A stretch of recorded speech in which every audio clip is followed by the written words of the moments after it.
అందరికీ నమస్కారం. సరదాగా కాసేపు ఛానల్కి స్వాగతం. ఈ రోజు మీరు వినబోయే కథ పేరు నిన్న నేడు రేపు. రచించిన వారు శ్రీమతి రంగనాయకమ్మ గారు. మామగారు చదువుకుంటున్న గోవింద నామాలు చెవున పడేసరికి బద్ధకంగా లేచి కూర్చుంది అన్నపూర్ణ. కిటికీ తెర బయట తెల్లటి వెలుగు తెల్లవారటాన్ని నిరూపించింది. నెమ్మదిగా లేచి వరండాలోకి వచ్చింది. రామారావు ఓసారి పుస్తకంలో నుంచి తలెత్తి చూశాడు. రంగ వెళ్ళిపోయిందా అని అంది. ఇప్పుడే వెళ్ళింది. మళ్లీ పుస్తకం అడ్డు పెట్టుకున్నాడు. రంగొచ్చి పనిచేసి వెళ్ళింది అని అనటానికి సాక్ష్యం తలతలా మెరుస్తున్న గిన్నెలు, చీడీల మీద సన్నటి ముగ్గు చారలు, బూడిద తీసి శుభ్రం చేసుంచిన కుంపటి, అన్నింటినీ మించి చదువులో రామారావు ఏకాగ్రత. అయినా ఎందుకో అలా అడిగింది అన్నపూర్ణ. మిమ్మల్ని గదిలోనే చదువుకోమన్నానుగా, మళ్ళీ ఎక్కడికొచ్చి కూర్చున్నారేమిటి అని అంది. ఏదో కూపీ తీయాలి అనే ధోరణిలో. మీరంతా నిద్రపోతుంటే నేను లైట్ వేసుకుని కూర్చుంటే ఏం బాగుంటుంది? అహింసాబాదిలా చూశాడు రామారావు కళ్ళెత్తి పైకి. బాగుందండి, మాకు లేని ఇబ్బంది మీకెందుకు అని అంది. అయినా పిల్లల్ని నిన్ను చూస్తుంటే నేనిక చదివినట్లే. ఎవళ్ళో ఒకళ్ళు కదులుతూ మెదులుతూ ఉంటారు కదా, అలా చూస్తూ ఉంటే చదువేం సాగుతుందట అని అన్నాడు. ఆ మాటలు నమ్మకం కలిగించటం లేదు అన్నపూర్ణకి. ఇక ఈ చదువు ఎన్నాళ్ళుంటుందండి? ఎప్పుడేమిటి పరీక్షలు అని అడిగింది. అప్పుడే ఎక్కడా, 2 నెలల పైనే ఉంది. ఎందుకు అలా అడిగావు? ఏమీ లేదు. పరీక్ష పాస్ అయితే ప్రమోషన్ వస్తుందా? అబ్బే, పరీక్ష పాస్ అయినంత మాత్రాన ప్రమోషన్ రాదు. కానీ ప్రమోషన్ రావాలంటే మాత్రం పరీక్ష పాస్ అయి ఉండాలి. ఏదో ఆఫీస్ వాళ్ళు పెట్టారు, చదువుతున్నా, తప్పదు కదా అని అన్నాడు. బాగానే ఉంది అని అనుకుంటూ అన్నపూర్ణమ్మ కుంపట్లో బొగ్గులు వేసి కుంపటి వెలిగించటానికి కూర్చుంది. రామారావు పుస్తకం మూసి లేచి గదిలోకి వెళ్లిపోయాడు. పెద్దవాడు లేచి ఇంగ్లీష్ పద్యాలు కాబోలు కంఠస్థం చేసుకుంటున్నాడు. మిగతా పిల్లల్ని ముగ్గురిని రామారావు పేరు పేరున పిలిచి లేపటానికి ప్రయత్నిస్తున్నాడు. చంటిది ఏడుస్తూ తల్లి దగ్గరికి బయలుదేరింది. తిన్నగా వచ్చి ఒడిలోకి దూరిపోయింది. ఎందుకే వెధవేడుపు నువ్వును? బారెడు పొద్దెక్కిన ఇంకా లేవకేం చేస్తావు అని అంటూ అన్నపూర్ణమ్మ కసిరేసింది. బావురు మంది చంటిది. ఒసే చిట్టి తల్లి, ఇటురా, నేనెత్తుకుంటాను. మీ అమ్మ కొడుతుంది, రావే అని అంటూ లాలనగా పిలిచాడు తాతగారు. చంటి దేడుస్తూ తాతగారి దగ్గరికి వెళ్లిపోయింది. అమ్మా, ఇవాళ మాకు క్లాస్ పరీక్ష ఉంది. నేను ఈరోజు తొందరగా వెళతాను. పెద్దవాడు లేచి వచ్చాడు. వెళ్ళు, నన్నేం చేయమంటావు అని ఎర్రగా చూస్తూ అంది అన్నపూర్ణ. పెద్దవాడు తెల్లబోయాడు. కిక్కురు మనకుండా పళ్లపొడి అందుకుని పెరట్లోకి పోయాడు. ఎర్రగా వెలుగుతున్న బొగ్గుల మీద నీళ్లు పడేసి లేచింది అన్నపూర్ణ. అమ్మా, కాఫీ అయిందేమో, తాతయ్య అడగమంటున్నాడే అని అంటూ పెద్దపిల్ల వచ్చింది. అన్నపూర్ణకి ఒక్కసారిగా కోపం ముంచుకొచ్చింది. ఛీ, పాడు బతుకు. ముందు చూస్తే నొయ్యి, వెనక చూస్తే గొయ్యి. తెల్లారిందో లేదో ఆవు రావురుమంటూ లేస్తారు ఇంట్లో వాళ్లంతా. పెద్దవాళ్లకి చిన్నవాళ్లకి సదుపాయాలు చెయ్యలేక చేస్తుంటే ఇక పని మనిషిని కూడా మాన్పించేసి ఎలా చావటం? ఎన్ని గంటలకు లేస్తే ఈ చాకిరవుతుంది మరి? రంగని మానిపించటానికి ఈ వెధవ భాగవతం.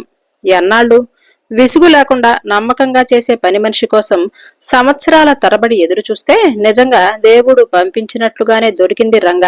నిజంగా అది ఎంత మంచిదో తనకు బాగా తెలుసు.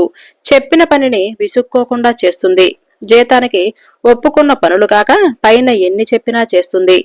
రంగ గడపలో కాలు పెట్టిన 2 నెలల నుంచి బోలెడు చాకిరీ తప్పించుకున్న అన్నపూర్ణకు ప్రాణం హాయిగానే ఉంది. నిజమే అయితే మాత్రం వెధవ ఇంటి పనికి జడిసి కాపురంలో నిప్పులు పోసుకుంటుందా ఏమిటి? ఆ మాయదారి ఆఫీస్ చదివేదో ప్రారంభించిన దగ్గర్నుంచి రామారావుని కట్టడి చెయ్యలేకపోతున్నాను అనే భయం పట్టుకుంది అన్నపూర్ణకి. కొన్ని గుణాలు పుట్టుకతో వచ్చి పుట్టుకతోటే పోతాయి, మధ్యలో మారటం అనేది కల్లా. రామారావు పరాయి ఆడవాళ్ల వైపు చూస్తుంటే ఆ చూపుల్లో వెకిలి వేషాలు కనిపిస్తే అన్నపూర్ణకు ఎంత బాధగా ఉంటుందో రామారావుకు అసలు తెలియదు. తను ఆడదాని వైపు ఆశగా చూస్తున్నాను అనే సంగతి కూడా అతనికి తెలియదనే చెప్పుకోవాలి. అతను అన్నపూర్ణ వైపు చూస్తాడు, రోడ్డు మీద పోతున్న విశాలాక్ష వైపు చూస్తాడు, ఆఫీసులో కనిపించే సుశీల కేసి చూస్తాడు. అలాగే ఇప్పుడు రంగకేసి కూడా చూస్తున్నాడు. కొన్నాళ్ల నుంచి అప్పుడప్పుడు దాని కేసి చూసి నవ్వటం, ఏదో పని కల్పించుకొని మాట్లాడటం, దానితోనే సిగరెట్లు తెప్పించుకొని దాని ముందే ఒక సిగరెట్టు అంటించటం. అలాంటి చేష్టలు ఎన్నెన్నో చేస్తున్నాడు. ఎన్నెన్నో గూఢార్థాలు కనిపిస్తూనే ఉన్నాయి అన్నపూర్ణకి. అలాంటి సమయంలో మొగుడుకేసి తీక్షణంగా చూస్తూ కింద పెదవిని కసిగా కొరుక్కుంటూ సెగలా నిట్టూరుస్తూ పనులన్నీ అవకతవకగా చేస్తూ పాలు పొంగబెట్టుకొని అన్నం చెమడ పెట్టుకొని అంతా గందరగోళం చేసుకుంటుంది. రంగని మానిపించేస్తే అన్న ఆలోచన తలుక్కున మెరిసింది ఒకరోజు. అమ్మో, రంగని మానిపించేస్తే ఈ పనులన్నీ చెమ్మ చీకటితో ముసలాయనకి స్నానం, 9 గంటలకల్లా పెద్దవాడికి క్యారియర్ సర్దటం, సాయంత్రం వేళ కుర్ర వెదవులు డబలటానికి ఏవో ఒక చిరుతిళ్ళు, నిత్యం ఇంటిల్లిపాది కట్టి విడిచే గొడ్డల చాకిరి రేవు. దేవుడా, రంగని మానిపించేస్తే నా పాటలు నావి కావు, మన బంగారం మంచిదైతే అని అన్నట్లుగా ఈయనకి బుద్ధుండాలి కాని పని మనిషి లేకుండా అవుతుందా నా పిచ్చిగాని అని అనుకుంటూ తనను తాను సముదాయించుకుంటూ ఊరుకుంది అన్నపూర్ణ. రామారావు తెల్లవారగట్టే నిద్రలేచి డిపార్ట్మెంట్ పరీక్షలంటూ వరండాలో కూర్చొని పెరట్లో అంటులు తోముతున్న రంగని, వాకిలి తుడిచి నీళ్లు చిమ్ముతున్న రంగని, చకచకా పనులన్నీ చక్కపెట్టుకుంటున్న రంగని అలా వివిధ రూపాలుగా వివిధ కోణాల్లో నుంచి చూస్తూ మురిసిపోవటం అన్నపూర్ణ సహించగలిగేటంత కమ్మటి విషయం మాత్రం కాదు. అక్కడికి కిందటి రోజు తెల్లారగట్లే లేచి వరండాలో కూర్చోటం ఎందుకు, పర్వాలేదు, నాకు లైటున్నా నిద్రపడుతుంది, మీరు గదిలోనే చదువుకోండి అని అంది. అలాగేలే అన్న రామారావు యథాప్రకారం వరండాలో తిష్ట వేసి, అబ్బే, నువ్వు నిద్రపోతుంటే నేను లైట్ వేసుకుని కూర్చోవటం బాగుంటుందా, నువ్వు కదులుతూ ఉంటే నేను చదవగలనా అంటూ అనురాగం వలకపోస్తే కరిగి నీరైపోవటానికి అన్నపూర్ణేమైనా పిచ్చిదా, వెర్రిదా, తెలివి తక్కువదా? బాగుంది వ్యవహారం, బాగా ముదిరినట్లుగానే ఉందే, అనుకోకుండా ఉండగలదా? నీతి నియమాల కోసం పడి చావాలి అనేది ఒక్కటే అన్నపూర్ణ అభిప్రాయం కాదు. తన భర్త తన కళ్ళెదుటే ఇంకో ఆడదాన్ని అదోలా చూడటం, ఆ ఆడదాన్ని ఎదురుచూపుల కోసం పడిగాపులు కాయటం, అబ్బా, ఇది అన్నపూర్ణకు చాలా అవమానంగా ఉంది. తన విలువ ఏమాత్రమూ మిగలనట్లు, తన బతుక్కి అర్థమే లేనట్లు, ఇక ఏ క్షణాన్నైనా సరే తను చచ్చిపోవచ్చు అని అన్నట్లుగా ఆ బాధను ఇముడ్చుకోవటం శక్యం కానట్లుగానే తోస్తుంది. భార్యాభర్తల మధ్య ఏ వ్యక్తి జొరబడనే కూడదు. కాని అదే జరిగితే ఇక ఆ దాంపత్యానికి ఏం మిగులుతుంది? గతంలో ఉండే నిశ్చింత సంతోషం ఎక్కడ నిలుస్తాయి? అలాంటి ఆలోచనలు వస్తే వణికిపోతుంది అన్నపూర్ణ. రామారావు మనస్తత్వాన్ని ఇక తను మార్చలేదు. తను ప్రయత్నిస్తున్న కొద్దీ అతను మొండివాడవుతున్నాడేమో అనే భయం కూడా పట్టుకుంది.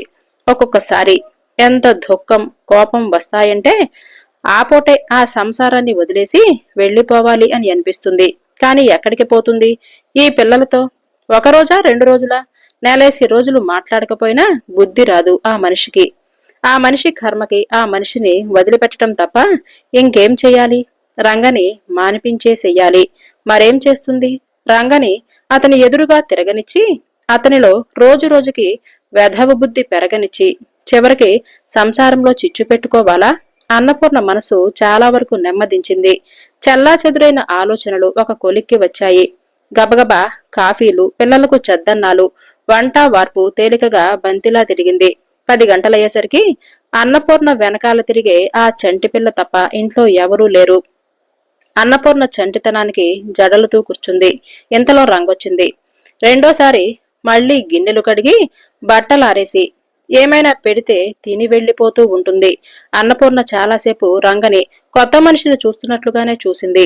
రంగ చీర కుచ్చిళ్లు బొడ్లో దోపుకుంటుంది. ఎప్పుడు పమిట చెంగు కూడా బారుగా లాగి బొడ్డులో దోపుకుంటుంది.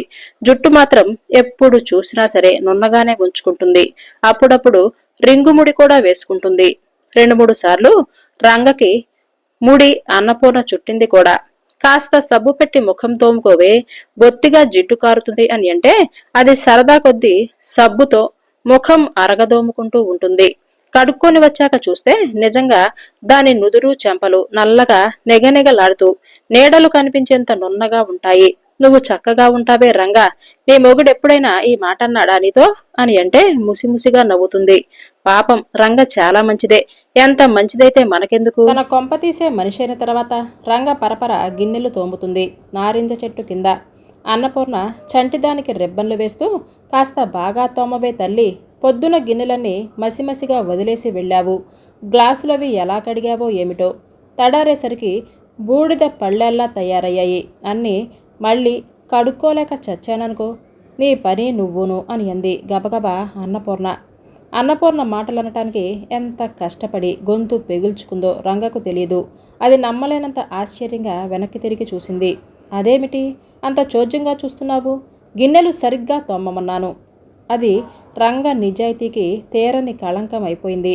అలాంటి విషయాల్లో మాత్రం రంగ మంచితనం ప్రదర్శించదు. అది ఖచ్చితంగానే అంది. నాను శుభ్రంగానే తోమినానమ్మా. అయితే నేను అబద్ధమాడుతున్నానంటావా? ఇది మరీ బాగుంది. డబ్బు పాయే సెరీ పట్టే అని చెప్పి చేయించుకోవటానికి కూడా దిక్కు లేదా ఏమిటి? మీరెప్పుడైనా సరే ఈ మొక్కన్నారా? ఏమిటమ్మా? ఎందుకంటాను, ఈ మధ్య నీకు తలబిరిసెక్కిందిలే. దిక్కులు చూడటంతోనే సరిపోతుంది. పనేం చేస్తావు? రంగ గిన్నెలు కడగటం మానేసి భరించలేనంత అభిమానంగా చూసింది. ఎందుకు ఈ మాటలమ్మా? మీకిష్టం లేదని చెప్పండమ్మా అని నిష్ఠూరంగానే అంది. చెప్తే ఏం చేస్తావేమిటి? ఇంకేం చేస్తాను, మానుకుంటాను. బాగుందే, బెదిరిస్తున్నావా? నీకు ఇంకొక ఇల్లు దొరకపోదు, మాకు ఇంకొక మనిషి దొరకపోదు. నీకు కష్టంగా ఉంటే ముమ్మాటికి మానేయ్. తెల్లబోయింది రంగ. అన్నపూర్ణమ్మ అంత ఖచ్చితంగా మాట్లాడుతుందని రంగ అనుకోలేదు. ఇష్టం లేకపోతే మానుకుంటానమ్మా, అంతేకాని అంటూనే ఉంటుంది అప్పుడప్పుడు. ఆ మాటలతో లొంగిపోయే అన్నపూర్ణ ఈసారి మాత్రం రెచ్చిపోయింది, తన సంతోషాన్ని కప్పిపుచ్చుకుంటూ. చీటికి మాటికి మానేస్తా మానేస్తా అని బెదిరిస్తుంటే ఎంతకాలం సాగదీగలను నిన్ను? నాకేనా అంత సిగ్గులేనిది? నీ మాత్రపు పని పాటలు నాకు రావనుకున్నావా ఏమిటి? పన్నెత్తి మాట అనకుండా చేయించుకునే వాళ్ళ దగ్గరికి వెళ్ళు. ఇవాళకి నీకు 2:30 కాబోలైంది. ఇవిగో డబ్బులు తీసుకో అని అంటూ డబ్బులు తెచ్చి చీడి వారగా పెట్టింది. రంగ మళ్ళీ తెల్లబోయింది. కాసేపటికి అదోలా నవ్వేసింది. రంగ మంచితనం అన్నపూర్ణకు తెలిసినట్లే అన్నపూర్ణ మంచితనం రంగకి తెలుసు. ఏటమ్మా అంత కోపం? నానేమన్నానని అని అంది. కోపమా? ఎవరికే? నీకా నాకా? మాటంటే మాటే, మర్యాదగా వెళ్ళు. రంగతో అంత నిర్మోహమాటంగా మాట్లాడగలను అని అన్నపూర్ణే అనుకోలేదు. ఆ మాటలనేసి చంటిదాన్ని చంకనేసుకొని గదిలోకి వెళ్ళిపోయింది అన్నపూర్ణ. రంగ అక్కడే చీడి దగ్గర నిలబడి డబ్బులు తీసుకొని బొడ్డున దోపుకొని అమ్మా వెళుతున్నాను అని అనేసి దొడ్డి గుమ్మం తీసుకొని వెళ్ళిపోయింది. అన్నపూర్ణకు పుట్టెడు దుఃఖం వచ్చింది. అలా కూర్చొని 12 గంటలకి పిల్లలొచ్చే వేళకి వెంటనే లేచింది. మర్నాడు చీకట్నే ఎప్పటిలాగే లేచొచ్చింది అన్నపూర్ణ. రామారావు చదువుకుంటూనే ఉన్నాడు. అన్నపూర్ణను చూడగానే రంగ రాలేదేమే ఇవాళ అని అన్నాడు. అన్నపూర్ణ అతనికి దగ్గరగా వెళుతూ ఇళ్ళు ఎక్కువయ్యాయట, మానేసింది.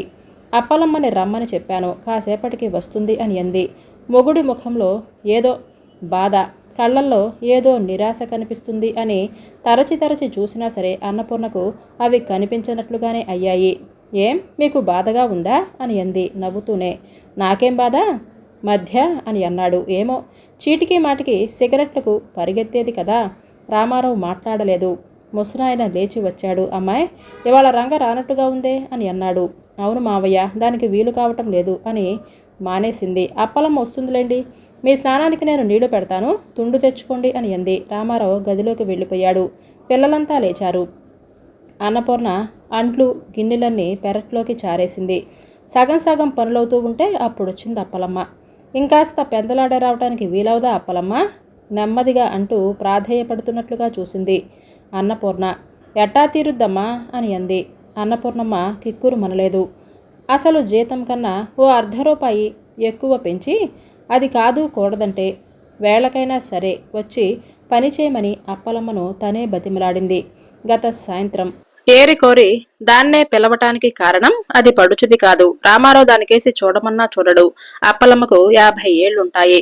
తల అక్కడక్కడా నెరిసి కలనేత బట్టలా ఉంటుంది. శుభ్రంగా ఉండనే ఉండదు. రామారావు దానికేసి ఎందుకు చూస్తాడు?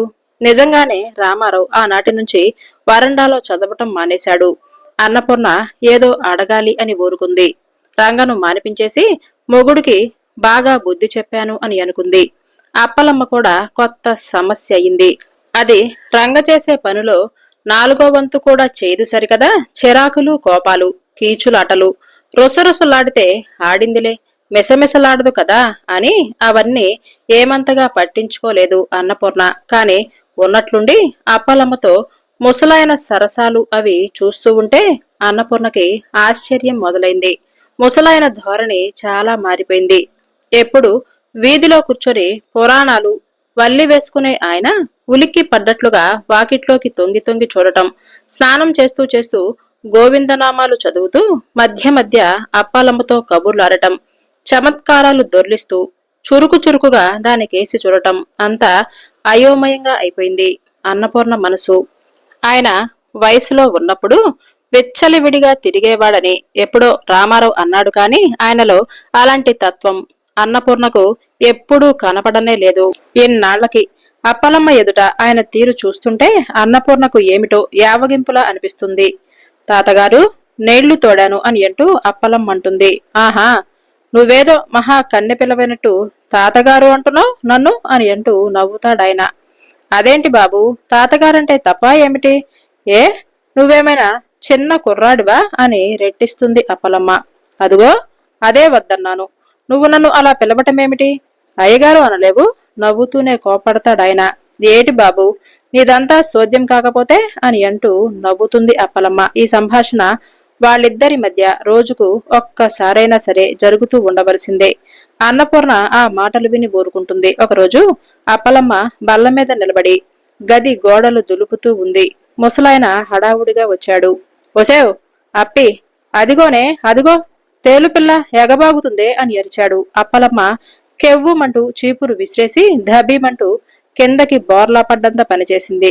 కంగారుగా పరిగెత్తుకొచ్చిన అన్నపూర్ణ ముసిముసి నవ్వులు నవ్వుకుంటున్న మామగారి వాటాన్ని కనిపెట్టి ముఖాన్ని చిట్లిస్తూ కాస్త దురుసుగానే అంది. నయమే, నిజమే కాబోలనుకున్నాను. పని మనిషితో మీకు పరాచకాలేమిటి మావయ్య గారు? దాన్ని పని చేసుకోనివ్వరు? బాగుంది వరస అని రుసరుసలాడిపోయింది అన్నపూర్ణమ్మ. అప్పటికే ముసలాయన నవ్వుతూనే ఉన్నాడు.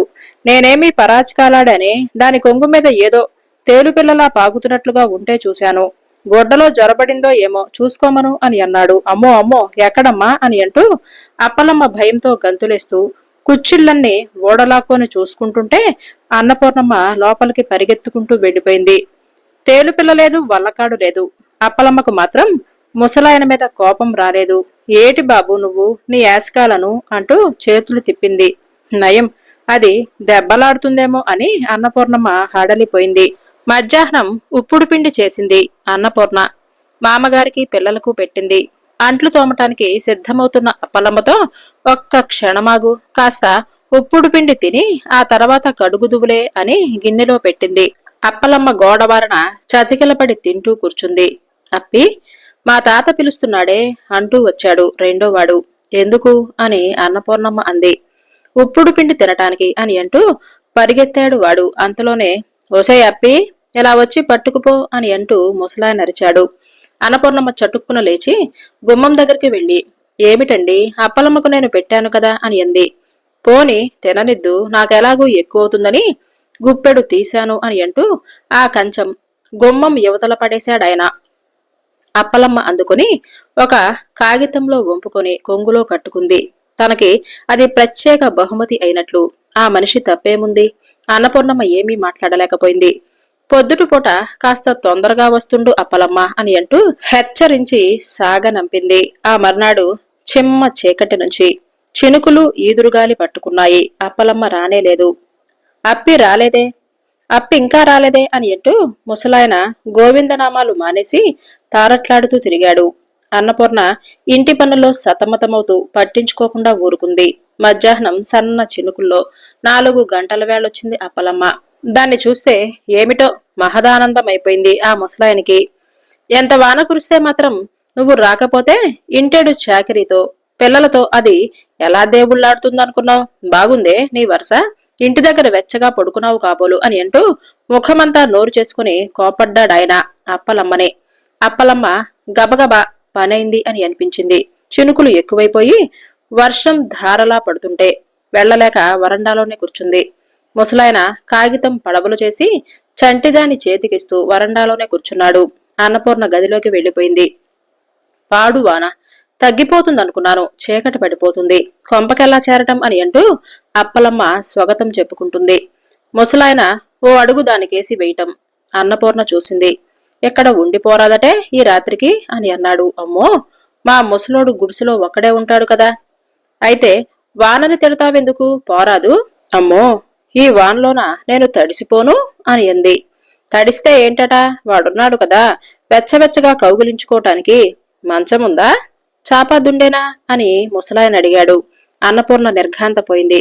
తన మామగారు ఆ విధంగా మాట్లాడగలడంటే, కోడలు వింటుంది అనే ఇంగితం కూడా లేకుండా. అప్పలమ్మ కూడా చాలా కోపం వచ్చినట్లుగా ఉంది. ఏంటి బాబు నీ ఊసులు నువ్వు అని అంది చురచురా చూస్తూ. ఓసే, నీకు నిజంగా అంత కోపం వచ్చిందంటే మీ వళ్ళు బారకించిందేంటి బాబు, ఓ గుంటను చూడమంటావా ఏంటి, పెళ్ళడుదుగాని అని అప్పలమ్మ అంది ఘాటుగానే. నాకెందుకే, నువ్వే మొగుడిని చూసుకో అని ముసలాయనన్నాడు. నాకున్నాడుగా, నీకే. వినలేకపోయింది అన్నపూర్ణమ్మ, చెవులు మూసుకుంది. తగ్గుముఖం పట్టింది వర్షం. అప్పలమ్మ లేచి గోనిగుడ్డ నెత్తిమీద వేసుకుంది. ముసలాయన చూస్తూ అలాగే నిలబడ్డాడు. ఏం అప్పి రాలేదు, ఎందుకు రాలేదు ఇంకా అని అంటూ తరచి తరచి అడిగాడు ఆ ముసలాయన. అంట్లు తోముకుంటున్న అన్నపూర్ణనే. నేనే మానిపించేశాను, వెధవ పని మనుషులు వస్తారు, ఓ గడియ ఉండిపోతారు. నా చాకిరీ నాకు తప్పదు కదా, చేతిలో ఆసరాగా ఓ పిల్లనే ఉంచుకుంటాను. 3 పూటలా తిని అది ఇంట్లోనే ఉంటుంది అని అన్నపూర్ణ గబగబా గిన్నెలు కడుగుతూ అంది. పిల్ల కుదిరిందా? అదే కుదురుతుంది. పోని అది కుదిరే వరకన్నా సరే అప్పిని ఉంచుకోలేకపోయావా, నీకిబ్బంది కదా అని అన్నాడు. నాకేమీ ఇబ్బంది లేదులేండి, మీరు స్నానం చేయండి, నీళ్లు పెట్టాను. అన్నపూర్ణ 2 చేతుల నిండా గిన్నెలు పట్టుకుని వంటింట్లోకి వెళ్లిపోయింది. 2 రోజుల్లో రమణ కుదిరింది. దానికి 12 ఏళ్లు ఉంటాయి. తొడలు బిగపడుతున్న లాగు, జోలిలా వేలాడుతున్న పెద్ద రవిక వేసుకుని వచ్చింది. వెంట్రుకలు సూదుల్లా ముఖం మీదకి పడుతుంటే మాటిమాటికి చెవులు వెనక్కి గెంటుకుంటూ నిలబడింది. దాని వాటం అన్నపూర్ణకు నచ్చలేదు కాని కాస్త తీర్చిదిద్దితే అదే బాగుంటుంది అని సరిపెట్టుకుంది. ఓ గంటైన తర్వాత ఏవో చిన్న చిన్న పనులు చెప్పింది. చీకటి పడుతుంటే దాన్ని కాసిని నీళ్లు పోసుకోమని చెప్పి పెద్దపిల్ల పాతగౌను ఒకటి తీసిచ్చింది. ఓ వారం అయ్యేసరికి రమణ చాలా పొందికలోకి వచ్చింది. శుభ్రంగా చురుకుగా పనులన్నీ చేస్తుంది. అన్నపూర్ణ ప్రాణం తెరిపిన పడింది. ఒసే రమణ, నీకు గౌన్లు బాగా లేవే, 2 లంగాలు కుట్టించమని చెప్పవే మీ అమ్మతో, నేను ఓణీలు కొంటాను, చిన్న చిన్న పైటలు వేసుకుందు గాని అని అంది. ఆ మాటకు రమణ సిగ్గుపడింది. కొత్త గౌను తొడుకుంటే దానికి ఎబ్బెట్టుగానే కనపడుతుంది. నాకు ఒక పరికిణీ ఉందమ్మా అని గొప్పగా అంది. అయితేనే ఇక తెచ్చుకో, ఆనక పెదబాబుకు క్యారియర్ తీసుకుని వెళతావు కదా, మీ ఇంటికెళ్ళి అడిగి తెచ్చుకో అని అన్నపూర్ణమ్మ అంది. రమణ మూలంగా కొత్త సదుపాయం కూడా ఒకటి జరుగుతుంది. క్యారియర్ మనిషి వచ్చేసరికి అదరాబదరా వండి పంపించక్కర లేకుండా తాపిగా రమణే క్యారియర్ తీసుకుని వెళుతుంది స్కూల్కి. అది మరీ సౌకర్యంగా ఉంది. ఆ రోజు రమణ స్కూల్ నుంచి క్యారియర్ తిరిగి తీసుకొచ్చి తెల్లగా తోమి బల్ల మీద పెట్టి బొడ్లో నుంచి ఏమిటో తీసుకుని చప్పరిస్తూ కూర్చుంది. చంటి పిల్ల. దాన్ని చూసి ఏడుస్తూ, అమ్మా నాకు అప్పచ్చి పెట్టవే అని అంటూ నిద్రపోతున్న అన్నపూర్ణమ్మ దగ్గరికి వెళ్లి చెవిలో అరనొక్క రాగం తీసింది. చిరాకుగా లేచిన అన్నపూర్ణమ్మ సంగతేమిటో తెలుసుకుని, ఒసే రమణ ఇలారా, ఏమిటే నువ్వు తింటుంది అని అంటూ కేక పెట్టింది. రమణ ఒకసారి గట్టిగా చప్పరించి ఎంగిలిజీడి తీసి మరీ చూపించింది. ఎక్కడదే నీకు అది? అబ్బాయి గారిచ్చారమ్మా. ఎవరు, పెద్దవాడా? ఎప్పుడు? ఇందాక బడి దగ్గరమ్మా. నువ్వు అడిగావా? ఓహో, అంతకన్నా తర్కించలేదు అన్నపూర్ణ. ఏడుస్తున్న చంటిదాని చేతిలో కాస్త బెల్లం ముక్క పడేసి మళ్లీ పడుకుంది. నిద్ర పట్టలేదు. పెదవాడిని అడిగే వరకు ఆ ధ్యాస పోదు అని అనుకుంది. సాయంత్రం వాడిని అడిగితే హిహిహి అని అంటూ నవ్వేశాడు. అందరూ కొనుక్కు తింటుంటే అది ఊరికే చూస్తుందమ్మా, పాపం తింటుందని అని అన్నాడు పెద్దవాడు. జాలిపడి ఇచ్చాడు అని అనుకుంది. పిల్లాడికి అంత జాలిగుణం ఉన్నందుకు సంతోషం కూడా వేసింది. కాని ఎందుకో మళ్ళీ అదంతా నమ్మబుద్ధి కాలేదు. అయినా వాడి పసిమొహం చూస్తూ ఏమీ ఆలోచించలేకపోయింది. ఇంకెప్పుడు అలా చెయ్యకు, నేనప్పుడప్పుడు అణా అర్ధనా ఇస్తూనే ఉన్నాను కదా, అదే కొనుక్కుంటుందిలే అని ఊరుకుంది. రాత్రిళ్ళు పిల్లలు చదువుకునేటప్పుడు రమణ వాళ్ల దగ్గరకు చేరి బొమ్మలవి చూస్తూ ఉంటుంది. పలక మీద 4 అక్షరాలు దిద్దుతూ ఉంటుంది. ఆ రోజు కూడా అలాగే వాళ్ల దగ్గరే కూర్చుంది. పిల్లలు చదువులు ఆపేసి దాన్ని ప్రశ్నలు వేస్తూ కూర్చున్నారు. నీకు చదువు రాదు కదా, అయితే ఉత్తరాలవి ఎలా రాస్తావు, సినిమాలవి చూస్తే అర్థమవుతాయా అని అంటూ పెద్దవాడు ఆసక్తిగా ప్రశ్నల వర్షాన్ని కురిపిస్తున్నాడు. చదువుకునేటప్పుడు ఏమిటా కబుర్లు దాంతో అని అంటూ కొడుకును తిట్టి, రమణ, నువ్వెళ్ళరా, తాతగారి కంచం కడిగి తీసుకురా, వాళ్ళు చదువుకుంటూ ఉంటే అక్కడెందుకు నువ్వు అని అంటూ గట్టిగా అరిచింది అన్నపూర్ణ. తనలో తను మాత్రం వెధవగోల అని అనుకుంది. కొత్త గోలొచ్చి పడినట్లుగా అయిపోయింది. మెట్ట మధ్యాహ్నం ఎండ ఎర్రగా కోపంతో రుసరుసలాడుతున్నట్లుగా ఉంది. అన్నపూర్ణమ్మ పిల్లల్ని పడుకోబెట్టి తను కూడా పడుకుంది. బడికి పెద్దవాడు సెలవు పెట్టాడు. ఇంట్లోనే ఉన్నాడు. గాలిపటమో ఏదో కట్టుకుంటూ కూర్చున్నాడు. చేతిలో పుస్తకం ఉండగానే నిద్ర పట్టేసింది అన్నపూర్ణకు. పెరట్లో ఏవో పరుగులు గంతులు. తుళ్లిపడ్డట్లుగానే లేచింది. బద్దకించకుండా చటుక్కున్న వరండాలోకి వెళ్ళింది. పెద్దవాడు రమణ జడను గట్టిగా పట్టుకొని పారిపోకుండా ఆపు చేస్తూ మీద మీదకి వంగి నవ్వుతున్నాడు. ఒరే, ఏమిట్రా అది? ఒక్కరుపరిచింది అన్నపూర్ణ. పెద్దవాడు రమణ ఇద్దరూ బెత్తరపోయారు. వాడు దాని జుట్టు వదిలేశాడు. నెమ్మదిగా వస్తూ నవ్వుతూ, ఏమీ లేదమ్మా, చీపురు పుల్లలు తెమ్మంటే తేనని పరిగెడుతుంది, అందుకే పట్టుకున్నాను అని అంటూ మళ్లీ గాలిపటాల పనిలో వాడు నిమగ్నమైపోయాడు. రమణ ఊరుకోలేదు. అది కాదమ్మా, నేను సోతా కూర్చుంటే గ్లాసు నీళ్లు నా మీద పోశాడు, నేను పరిగెత్తాను అని అంది. అన్నపూర్ణ దానివైపు చూస్తూనే, లేవే, లేచి వెళ్ళు అని అంది. పెద్దవాడు బయటికి పరిగెత్తుకుంటూ వెళ్లిపోయాడు. అన్నపూర్ణకు బరువు దిగిపోయినట్లుగా అయిపోయింది. నాకు ఎంత బుద్ధి లేదో, మగవాళ్లు వెంటపడ్డారని ఆడవాళ్లు లొంగిపోతారా? రంగ నిప్పులాంటి మనిషి. ఒక్కరోజు కూడా ఈయన్ని కన్నెత్తి చూసేది కాదు. ఈయన బుద్ధి చెడింది కాని దాని బుద్ధి మాత్రం చెడుతుందా? అనవసరంగా దాని మనసును నేనెంతగానో బాధ పెట్టాను. ఎంత పిచ్చితనం! ఈయన వెధవ వేషాలు ఎక్కువైతే చెప్పుచ్చుకు కొట్టమని చెప్తాను, అంతేకాని ఇలా చేయటం తప్పు. అమ్మా, రంగ దారిలో కనపడింది అని అంటూ పెద్దవాడు బాణంలా దూసుకొచ్చాడు. వెనకాలే రంగ జంకుతూ వచ్చింది. ఏమీ లేదులేవే రంగా, ఏదో అయిందిలే, నువ్వేమీ అనుకోకు, నీ పని నువ్వు చేసుకోవే, నువ్వు లేకపోతే నాకు మతిపోయినట్లుగా ఉంది.